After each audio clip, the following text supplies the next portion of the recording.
Welcome to the Misophonia podcast. This is season 5, episode 5. My name's Adil Ahmad, and I have Misophonia. This week I have probably my furthest ever guest. Michael is down in New Zealand, where he lives in a place with I think about 7 other people.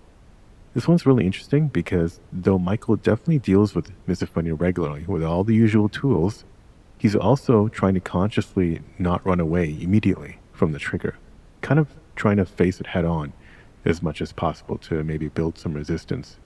It reminds me of the debate that goes on around exposure therapy, and we hear Michael's take on that. I want to make a pretty big announcement, and that is that I now have a Patreon account. This will always be a 100% free podcast, of course, but if you would like to support the show and get lots of freebies from me, please check it out at patreon.com/misophoniapodcast. Link in the show notes. You can support at whatever level you want, down to $3 a month, and for all levels, I'll give you a shout out on the show, and higher levels, you'll get cool stuff like t-shirts, mugs, even some one-on-one off-the-record chats with me to see if I can be of any help. You can find out more at patreon.com/misophoniapodcast. Now, as I wrote in the description on the Patreon, this isn't just for me to pay for hosting or try to get compensated for the podcast. Like, it doesn't cost that much money to host this podcast, and doing it, I have no problems volunteering. What I want to do, though, is get transcripts, accurate transcripts of the podcast, so that more people who maybe don't want to hear voices can connect with the podcast by reading the transcripts. Also, researchers can then use the podcast through the transcripts to maybe include in their own work. And also, just having the text online makes it easier for Google to make it searchable, and so more people can come to the podcast that way. Folks who might be Googling about misophonia for the first time and are looking for stories to listen to. So that's what kind of drove me to finally get this Patreon going, so that I can pay for accurate human-reviewed transcripts. And also, of course, I wouldn't mind covering the hosting and sending gifts out to listeners. A few amazing listeners have volunteered and transcribed some episodes, but I can't possibly expect people to do that for over 100 episodes now. All right. Now here's my conversation with Michael. Welcome, Michael. Welcome to the podcast. Happy to be here. Excellent. So you got a little bit of an accent. Curious, kind of, want to let us know where you're located? New Zealand. Auckland. Okay. Yeah. I haven't had anybody from New Zealand. Maybe Australia, but definitely not New Zealand. Cool. And what do you do down there? I'm a BI analyst, which basically means I work with a lot of data. Yep. Play a lot of sports, play a lot of chess. Yeah. That keeps me entertained. Yeah, excellent. Okay, cool. And are you? Yeah, is New Zealand in? I don't want to stereotype them. Are they in lockdown right now still, or? Curious what the. Tell me about what's the situation now, pandemic wise? Well, we're in our second major lockdown, our third lockdown overall. The Delta variant has arrived in our shores.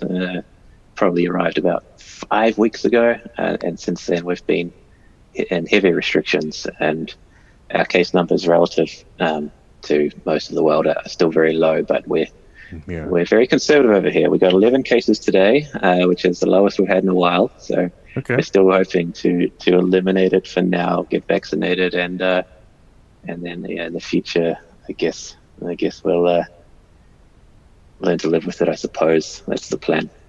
Yeah. And so how's that, how have these lockdowns been for you in terms of your living situation, work?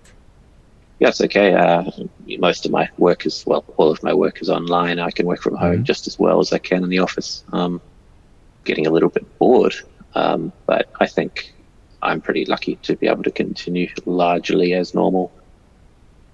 Right. Are you living with anyone at home? Like, are you being triggered? I live with 7 people, so there's 6 others. So there's plenty of opportunities for some triggers going on. Yeah. Okay. And those are all family or housemates or vagabonds and hitchhikers?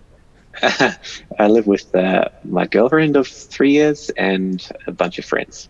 Okay, cool, cool. Okay, Mm. okay. So yeah, all adults. Mm. So do they know about your misophonia? It's not like, they're kids where you have to like constantly remind them. These should be adults, and I'm curious what the Well, different reactions are. I mean, my partner certainly knows about it. She's studying clinical psychology, so she has Oh, quite an interest in that. The rest of my housemates, I would say, know about the symptoms. They know that I don't like certain things, but probably are unaware that it is somewhat of an official condition. yeah. Okay, okay. I haven't illuminated them too much. You Yeah, haven't eliminated your housemaate too much, or you haven't illuminated. oh, Illumination would be illuminated. Okay. yeah, not at that point yet. Yeah, not at that Uh, point yet, but right. Gotcha. Okay, okay. So okay, interesting. Okay. So but you've been learning to manage. So yeah, well, yeah, I mean, I guess I don't know if I've had anyone who live with so many people. Let's maybe mm. start talking about some of the coping mechanisms you do for living in a place with quite a few other adults. I'm lucky enough to have my own private space, a big room where I can kind of go away if it all gets too much. But no, it's definitely has its challenges, but I think it's a good opportunity as well to like try to learn actual coping mechanisms rather than just running away from it. There are some there are some loud eaters, there are some quiet eaters, there are some Hmm. in between. Um, there are Yep. some subconscious whistlers. There are Yeah. a few things Yeah. there, but I think overall it's actually been quite helpful for me. Gotcha. Okay. Okay. You mean the lockdown, or No, just being with a bunch of people just and being able yeah, to learn to cope? Yeah. Okay. exactly, yeah. Yeah. That's interesting. Yeah. I guess it's kind of I don't want to call it exposure therapy, but at least having that private room gives you, at least tells your mind that you can escape somewhere, and when you want to come out, you're kind of consciously coming out, and you can kind of maybe tell your brain to, maybe expect some triggers, but then try to deal with it. Yeah, that's exactly right. And I think exposure therapy is probably a good term for that. Really, I mean, it's and to me, exposure therapy might just about be the most useful, um, most useful strategy that one can have. I mean, we all have our strategies to block it out and Yeah. noise canceling Headphones and headphones and yeah. all these sorts of things. But ultimately, like to treat the problem, it seems intuitive to me that exposure therapy would be a good place to start. Yeah. Batteries are going to run out of your noise canceling headphones at some point. So you They got to are, get ready yeah, for yeah, and you can't really take them to a restaurant. It looks a bit rude. Right. Right. Yeah. I mean, I think most people, yeah. Many, many people probably don't care at that point. They just carry them in anyway. But you're right. It's not the most socially, pleasing thing. So, No. especially when you're going with, with other people. Okay, cool. Yeah. Interesting. And, I guess let's go back then to kind of early days for you. You grew up in New Zealand, Yeah. and how was it? Yeah, how was it growing up? Was it the typical kind of family situations around late elementary school? It was, I just really remember quite specifically uh, uh, an instance where I was eating McDonald's. This would have been 96 or 95. So I would have been 5 or 6 years old. And I was eating a hamburger and I hadn't progressed to cheeseburgers by that point. And uh, my mum said, "Stop eating with your mouth open." And I was Hmm. just like, what? I mean, how am I meant to do that? I mean, I've barely got to grasp with eating, and now I have to eat it with my mouth closed. And so I was like, I was a bit mystified as to how to do this. So I practiced eating with the mouth closed from there. Hmm. And within, well, I don't know, a week or so, I feel like I'd mastered the art of eating, what I now saw as an art.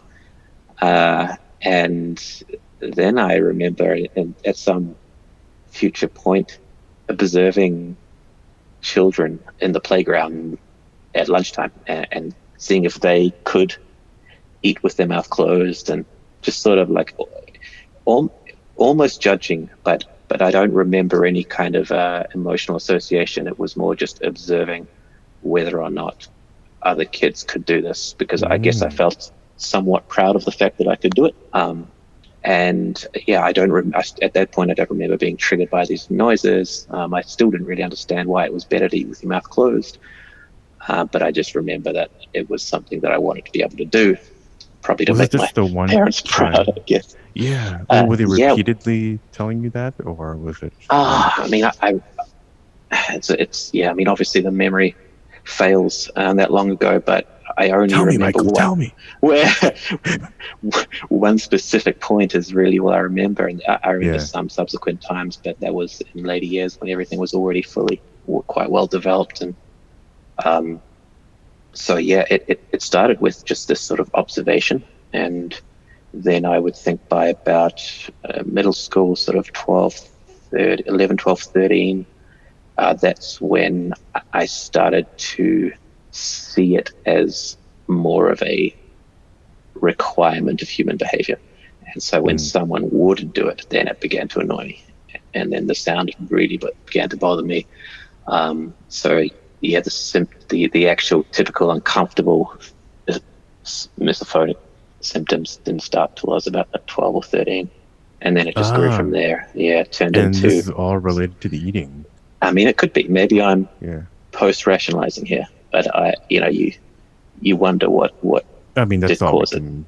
Yeah, Yeah. yeah. I mean, that's as far as most you can get. So that's why Mm, um, yeah. I mean, yeah. You're thinking about it very, very similar to most other people. I'm trying. It's just interesting to think about that. If that the McDonald's incident kind of led maybe down this path, or triggered or activated something inside you. We don't know what's going on per se, but yeah.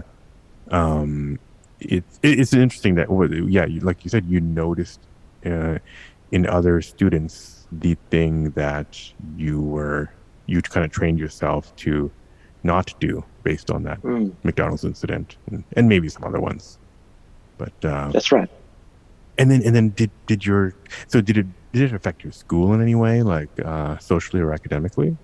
Well, certainly it did. I even remember it. Another point, I would have been in year six. I would have been 12. Um, I remember trying to write a story, some creative story, I guess. And a kid behind me kept sniffing. And this was, I guess, was my second trigger behind noisy eating was sniffing. Yeah. Um, and I just even remember getting so angry about it that I had to write it into my story, and my teacher read that, and then the next day or something, my teacher actually brought it up with the whole class and was like, "This person's been complaining, and I think they're really right. I think sniffing's really rude, and people should, try to keep that to a minimum." So I felt quite vindicated at this point as well. I was like, "Oh yeah, see, I've got it right." Um, and so and then so obviously from there it just got worse, and by late high school it was, if I had to go into an exam, and at university, any Hmm. exams, I would monitor where I was being sat and looking for potential people that had colds, or a runny You nose or probably had something. run a list in your head of people It who are Yeah, it was most it. likely. Yeah. That's right. There does seem to be a trend there. And yeah, if I was like, oh man, this person's clearly ill, I would just ask to change seats. But it was difficult in come exam times, feeling that your entire grade could be significantly impacted Yeah. based on And that something has completely outside of your a control. domino effect. Right. Right. That's a Yeah, domino effect too. So was that as yeah, far as the accommodations you tried to get, is just try to move seats? yeah. I mean, Some people try to like, yeah, take the exam at a later time or date or whatever. that's all I But tried to do. yeah, Yeah, I guess I wasn't even that's aware of probably honestly more misophonia at than that point. most. Yeah. Right. Right. Right. Yeah. Um, so okay. Well, it's interesting. Yeah, I was getting kind of worried when you were telling me that story of the teacher bringing it up in class, because it could have gone different ways. Like the teacher could have, ridiculed maybe, or maybe students would have heard it and then tried to like Exactly. pick on you. So it Yeah. seemed to not have gone those ways. No, no, but it potentially did Yeah. So reinforce my beliefs were that you scared at first? Like what was going to happen? Or I don't remember being scared. I okay, think yeah. yeah, it was Did interesting that it was mentioned. yeah. So I mean, when you're doing exams, like you said, you were very careful. Did it Yeah. affect like who you were hanging out with generally growing up? No, I don't believe so. I Okay. mean, I would say that I've not typically had a large friend group. I've been pre- pretty um, I've been pretty much to myself for a decent amount of time, but Yeah. I don't remember being like, oh, I do like this person, but they have this terrible habit, therefore I can't hang out with them. I don't think it's impacted my relationships to that extent. Right. Right. Yeah. If you're living with a whole bunch of people, I'm assuming that that didn't Mm. suffer too much. Mm. But it's interesting. Yeah. But we say it doesn't affect, but we do end up many of us being a little bit more introverted. So Seems to be a common theme. hmm. Introversion. Were you noticing like visual triggers too growing up, or did that Uh, come later? Later, if the visual triggers were in some way linked to the sound triggers, then they would become triggers. For example, if I saw somebody tapping their foot or something like that, um, the, the sound is what would irritate me. But then I guess I started to associate the movement Association. Yeah. with the sound, and so then that became a visual trigger. Um, there are a couple more people sort of biting their lips or clicking Hmm. pens and things like that. So yeah, it has sort of seeped over into some visual triggers as well. But man, it's you don't want to go too much further. It can really Yeah. run rampant. I know. So what was your did you ever tell your parents? Like, did you ever tell anybody growing up that something was wrong? Yeah, I know you didn't know what it was misophonia, but yeah. I mean, again, I guess I'd tell almost everybody that was somewhat close to me, but hmm. it I think without that sort of label, Yeah, um, they're like, "Oh, whatever." it just Yeah. reduces to symptoms and just sort of personal, I guess, niches, and people are Hmm. like, oh, well, that's interesting. It's actually a little bit funny. Maybe I'll even test it out by trying to eat loud Yeah. right now. Yeah. Because I'm So so that's the classic. hilarious, so I will try Yeah, to. Yeah. Right. but I can't really, I can't really expect anything more. Like this, it's not something that's well documented anywhere. So No. Yeah. uh, And did your parents a similar situation? They were just like, yeah, uh, it's just Michael's thing. well, yeah, they would. A lot of it would they would agree with me, and then but when it got beyond what they could really sympathize with, it would just sort of turn into like, oh, we'll just block it out, just ignore it, Yeah. Did as your if I, mom maybe yeah, ever have it? Because she was that one who, told you yeah. from that was closed. I'm wondering if it was more of a manners, like a straight up manners thing, or was it a sound thing she was reacting to? Like I don't think that even people without misophonia. I think if you ask most people, they say, yeah, the sound of eating is kind of gross. Yeah. It's not really unusual to find that sound gross. What's unusual is to the emotional baggage that Just to people want with to misophonia carry kill that with it. person. Right. Yeah. Exactly. It's judging other people for the noises that they are making Yeah. and seeing it as some kind of violation. Um, so I'm not good. Yeah, I don't think either my parents have it, but they've they would agree that loud Yeah. eating is just poor form.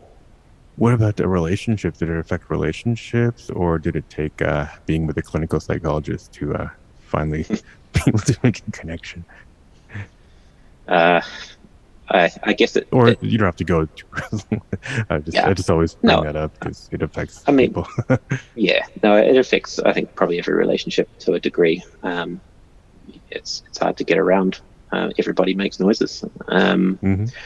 But no, I don't think it's ever been a massive hurdle in that sense Yeah. for me. It's just Yeah. something that I have to work on myself. I don't. I really try to be careful Yeah. about blaming others, and I really try to keep it as my problem. And did you eh, like those strategies trying to keep it trying to keep it as your problem, are those things you've kind of just thought on your own? Did you have you ever pursued like a therapist to kind of like help you work on that stuff, or curious Um, how you thought how I you came to those? I think it's I've never had any therapy for it. I think it's just through experience of noticing what helps and what doesn't. And I even think when I learned that misophonia was a thing, I don't know if that helped me. I think Mm, it potentially was like, oh, see, there's actually nothing I can do about this. mm, This is a problem that's been cast upon me. Um, and so it lends itself to more of a, more of like a victim thing, yeah. which I think, you know, I'm a little bit worried about going forward with misophonia becoming more of a label that's thrown around. I think there's tremendous benefits that come with that. I mean, it enables research and understanding, but the risk it carries is that you can shift that responsibility away from yourself and something that you can actually manage. Mm-hmm. And I think that I just noticed the more I labeled myself with misophonia, the worse it would get. Um, Mm. and and so yeah, it's it's just, I guess, through those experiences, I've tried to at least just make it my problem. That's a really interesting point. There's this kind of unknown fine line that we're still not sure about. Like, is more? Oh, yeah, you're right. More awareness is good, but are we now? Anytime we get triggered, are we just like, okay, that's my chronic misophonia kind of thing. I can't do anything about it. Versus, would we have maybe put in a little bit more effort to try to deal with the situation? Maybe not Yeah, overcome it completely, but at least get a little bit further. That's an interesting point. yeah, exactly. It's very tempting to believe that, if only it was better understood, then my Yeah. problems would go away. But they won't. It's still going to be awful, uh, even if everybody knows what it is. Um, When did you find out that it had a name, and how? um, I think that I was researching Asperger's, which is actually not an official Asperger's, term as they anymore. pronounce it Yeah, in the United States, at least. yeah, I think. yes. I'm not sure what the official pronunciation is there, but I'll stick with Asperger's. And Yeah, yeah, go for it. yeah, I was researching that, and it's something that some psychologists had hinted at me that I had. And I started to sort of see one of the symptoms was sort of sensitive to auditory stimulus. I was like, oh well, Mm, that's me. And mm-hmm, from there, I found out about misophonia, and I was like, oh man, look, all my problems are solved. mm-hmm, But mm-hmm. yeah, it gives you a temporary relief for feeling understood, I think. But ultimately, the Yeah, condition is reality still there. hits. Yeah, Right, right. Yeah, that's interesting. Yeah, a lot of us that we hear about it, and then we're like Googling all night, and then we wake up and we're like, okay, I still don't know what to do about this. yeah. Um, well, and you're at an interesting age because I've had and more than one person recently even talked to where they were like they would notice it growing up, and then there was like a 10-year period, like from about 18 on into their 20s, where it didn't really bother them, and then it suddenly exploded, like in their late 20s onwards. It sounds Oh, like doing the math quickly that you're probably around 30. So yeah. um, I'm wondering if have you noticed was it a steady thing for you? Did it ever dip as you kind of like got some freedom after college and then come back? I'm just curious how that arc went. Nope. I would say it's been steadily on the Hmm. incline, Hmm. but has tailed off. I would say I don't think it's got much worse over the last 4 or 5 years. So you're in a Particularly, misophonic plateau right now. yeah, it's a good place. Yeah. Not too many new triggers have come up. Yeah. It seems to be under control, but not really getting better. I still do hope that with continued exposure therapy, I'm going to call it, I can start to sort of try to disassociate with between these sounds Hmm. and the disdain that I feel for whoever is making that sound. Yeah, yeah, But it's going to be a challenge.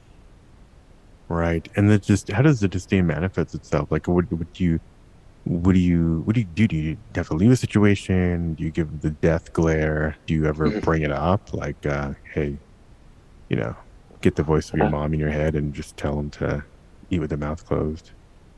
yeah, I think I've only brought it up. I think I've only actually had an outburst once, which was Oh yeah. at a library at university. I think Oh. just that given the fact it was a library, I somehow felt that I was entitled to uh, Hmm. to really have a go at this person for eating an apple. Um, but other than that, it's just internal suffering. Really, I don't remember. I mean, sometimes with my girlfriend, I might sort of say, "Oh man, you're yawning a lot today," or yeah, Yeah, just yawning things is that an underrated trigger. yeah, things that just sort of things that yeah. So it seeps out, I guess, in my language a bit, but Yeah. I don't think that I have had any outbursts other than that one. But yeah, it's typically just go away if I really feel it overwhelming. I'll go away, and that takes a while itself, because you go away and you're away from all the triggers, but they're still playing in your mind. You can still kind of hear them. Right. There's that recovery period, which people Yeah. have found different ways to come back from, from medication down to, I don't know, meditation and, or just, yeah, listening to something else and coming back. Yeah. Do you just kind of go away and what do you tell yourself? Do you just kind of wait, give yourself some time? Um, I try to. Yeah. I guess I try when I go away. I either go and put some headphones on and get some different noises into me, which is probably the treatment I'm not the most proud of. Um, on a good day, I would go away and try to actually listen to the sounds that I was hearing, because I think it, when you are in a room, for example, full of people that are eating badly or slurping their tea, um, it's you have there are to, there seem to be two main options. It's either you leave or you try to ignore the sounds. And I think both of them really just play into the avoidance strategy. Hmm. And for me, what has been the most effective is to try to listen to the sounds, Yeah. but try not to judge people for them. Try to kind of welcome those sounds, almost take more of like a mindful approach to them. Um, it's not realistic to be able to block them out, I don't think. Right. Yeah. No, that's an interesting point. I think a lot of us naively think that, hey, yeah, we'll block it out. Here comes that sound again. Let's just block it out. But it's right. You're not really conditioning yourself any better. No. Um, it, yeah, that's interesting that it seems like you're cautiously trying to welcome the sounds and with the Well, hope that maybe that you can just become used to it. Is that kind of what you're going for, or just kind of deal with it in to any me, way? yeah, to me, it's about like because I don't believe that misophonia is something you're born with. I mean, maybe research in future years will prove me totally wrong Mm, on that. I do think it's something that is forged through these associations. So you as I said before, most people find some sounds uncomfortable, and most of them tend to like eating. It tends to be an annoying sound for most people, but they don't make that association between that sound and disdain for the person making it, and right. judgment and all these sort of violation.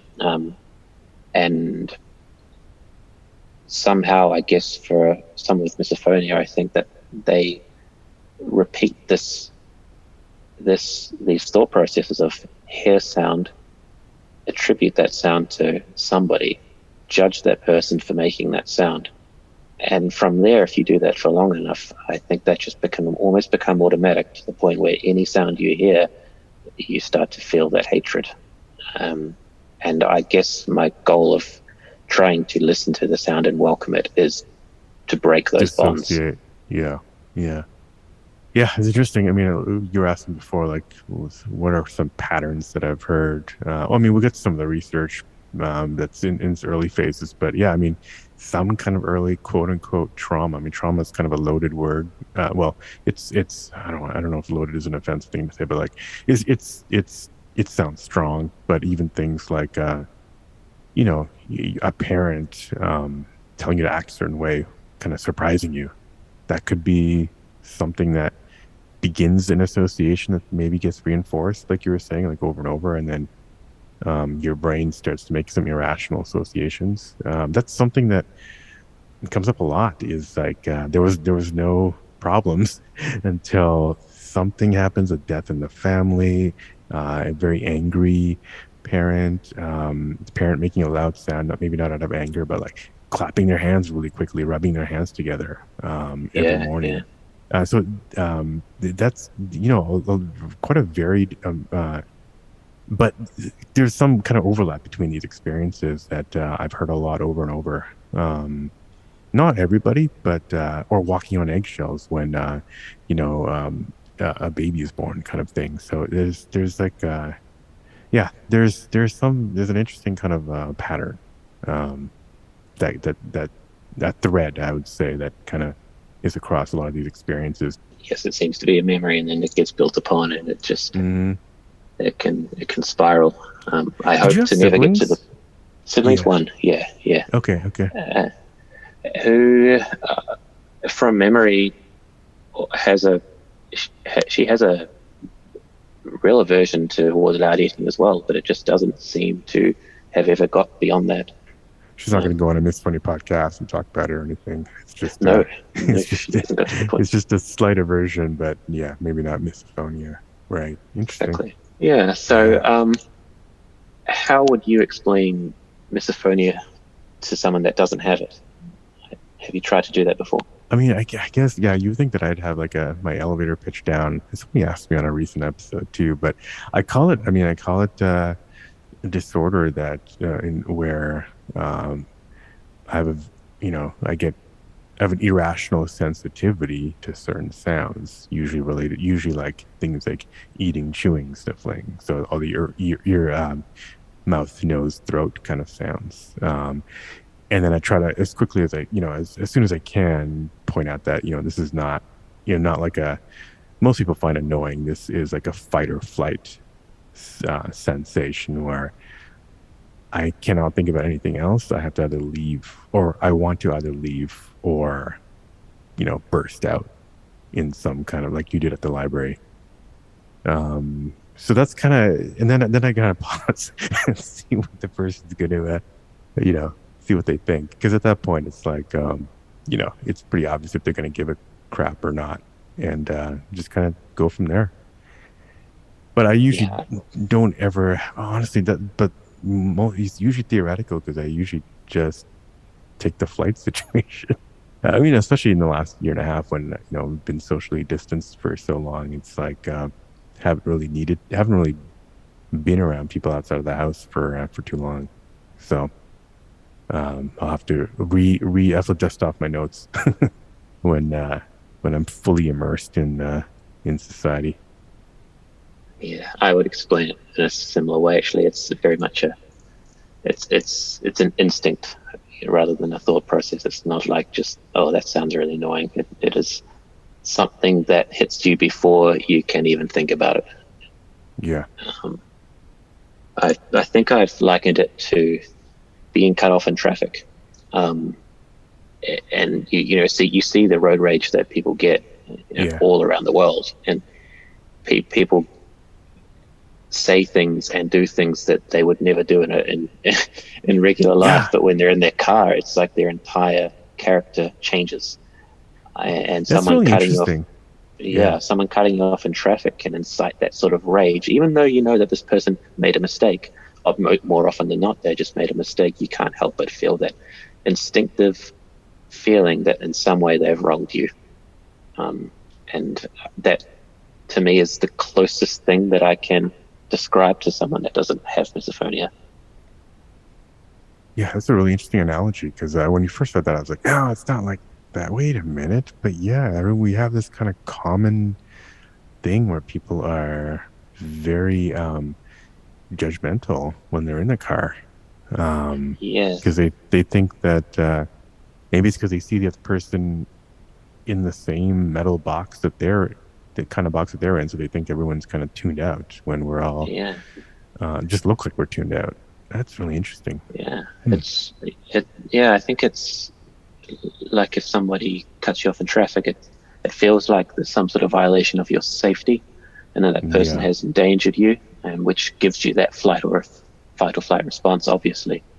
And I think misophonia, it's like some sort of violation of your auditory sense, and it gives you that same kind of like trigger, just like this is wrong.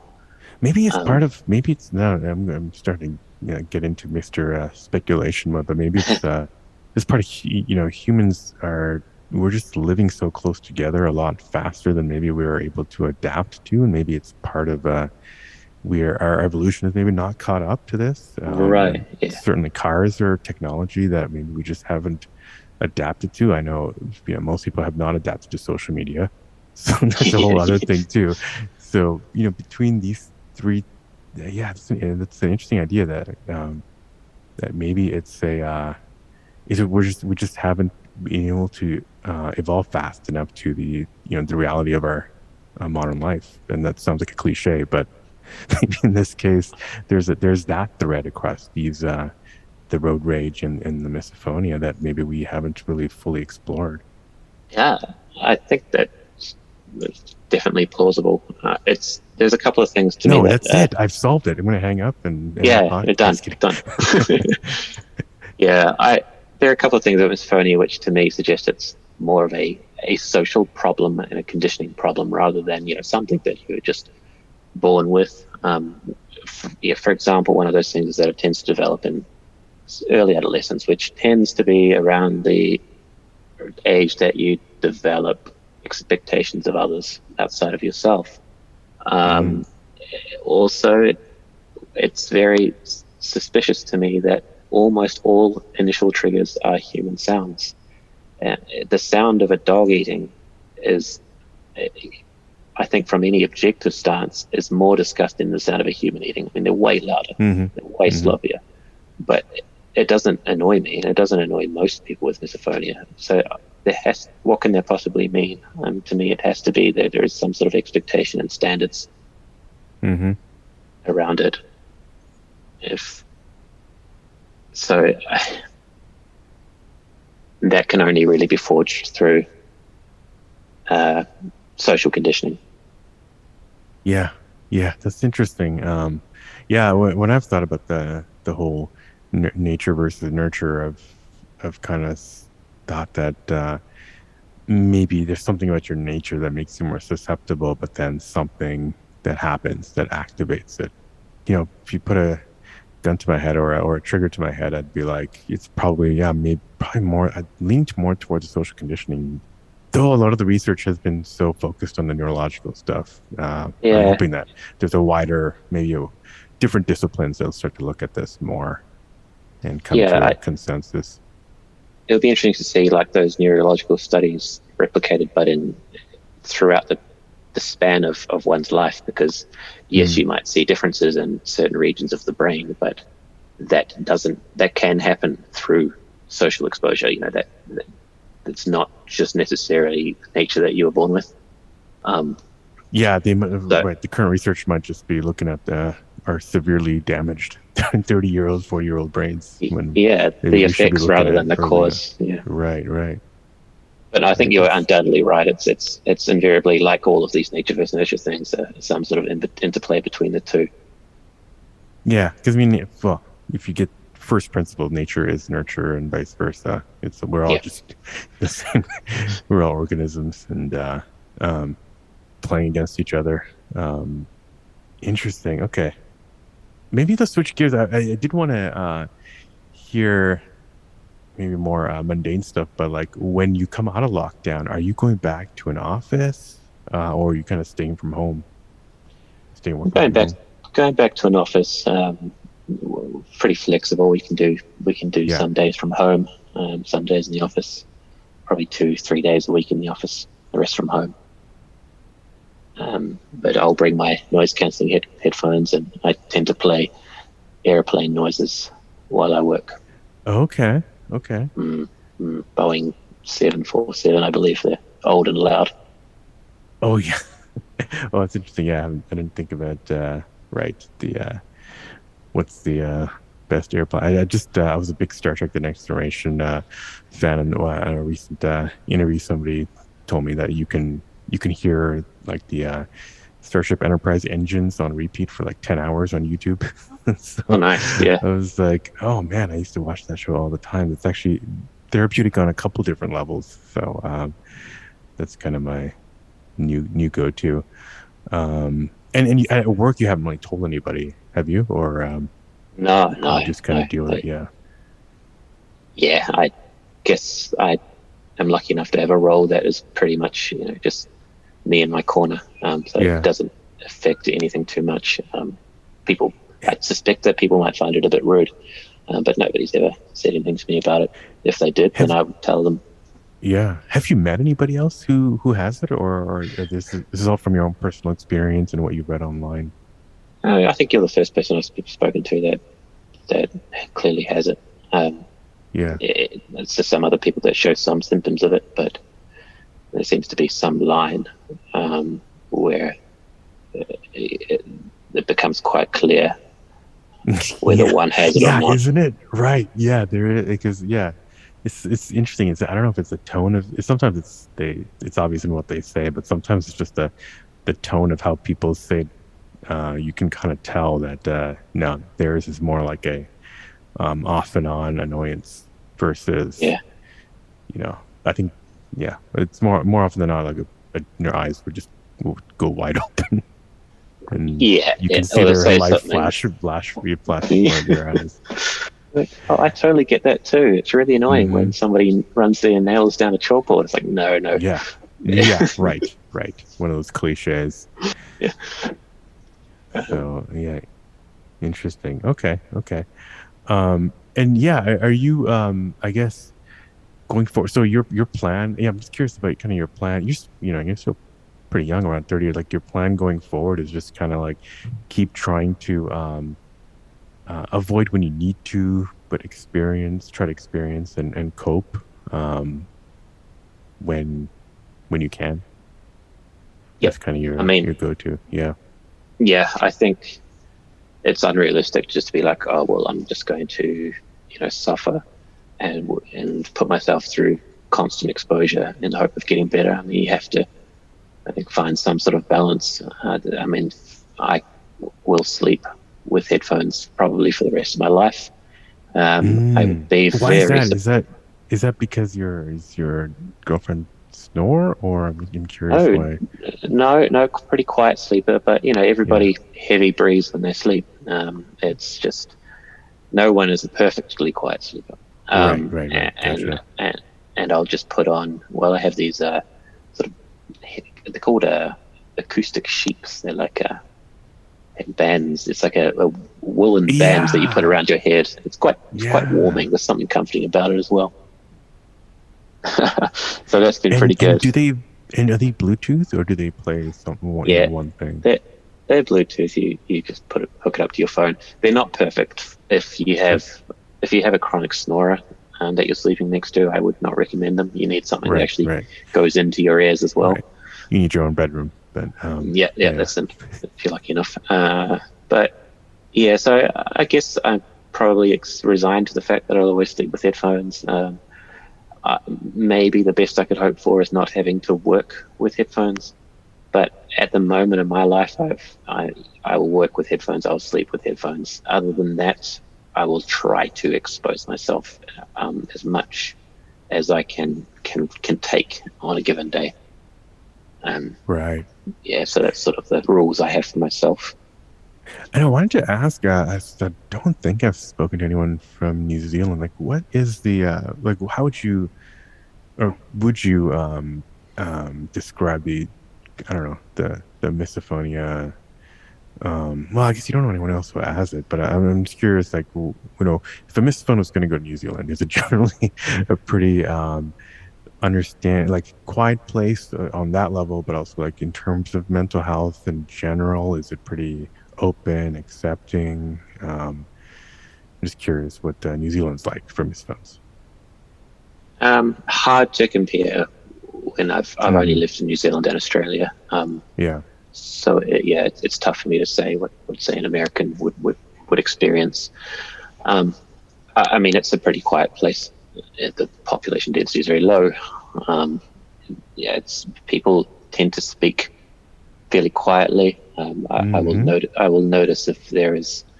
There's no offense meant here, but I'll notice if there is an American or a Canadian in the room Mm-hmm. because they Mm-hmm. tend to speak a lot louder than New Zealanders do. Mm-hmm. Mm-hmm. Um, so that bodes well for me. Um, I'm actually both and, American and Canadian, so I'm probably extra oh, loud when I brutal notice. combo. Another um, common thing with your guest seems to be a nice soft voice. yeah, I turn Um, the volume down when I mix, so make sure that they're. in terms of openness, I think we do pretty well on that front. I I rarely feel that my Yeah, definitely. yeah Yeah, healthcare is definitely um, top of mind. It seems if you're going to yeah lockdown immediately.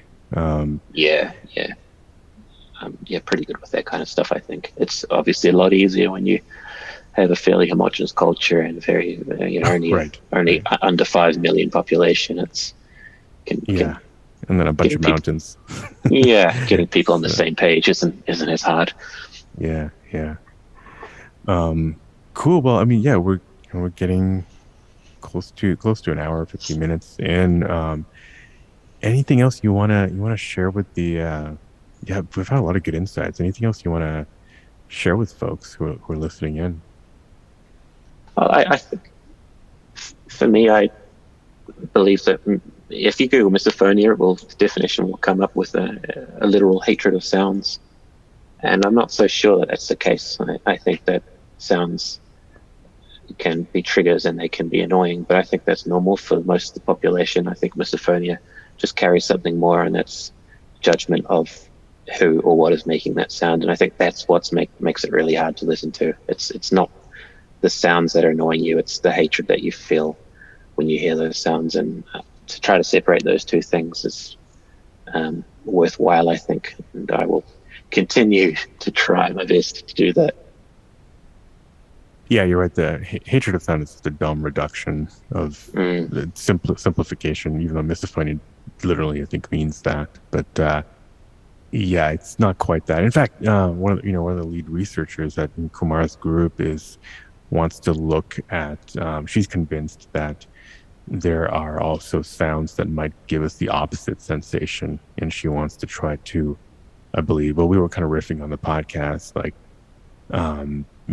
can we, generate headphones or earbuds that, I know you won't like this because it's masking stuff, but earbuds that kind of, in real time replace a trigger with something that you like, and maybe, in some ways cancel things out. I don't know. They were just speculating on stuff, but yeah, hatred of sound is an oversimplification.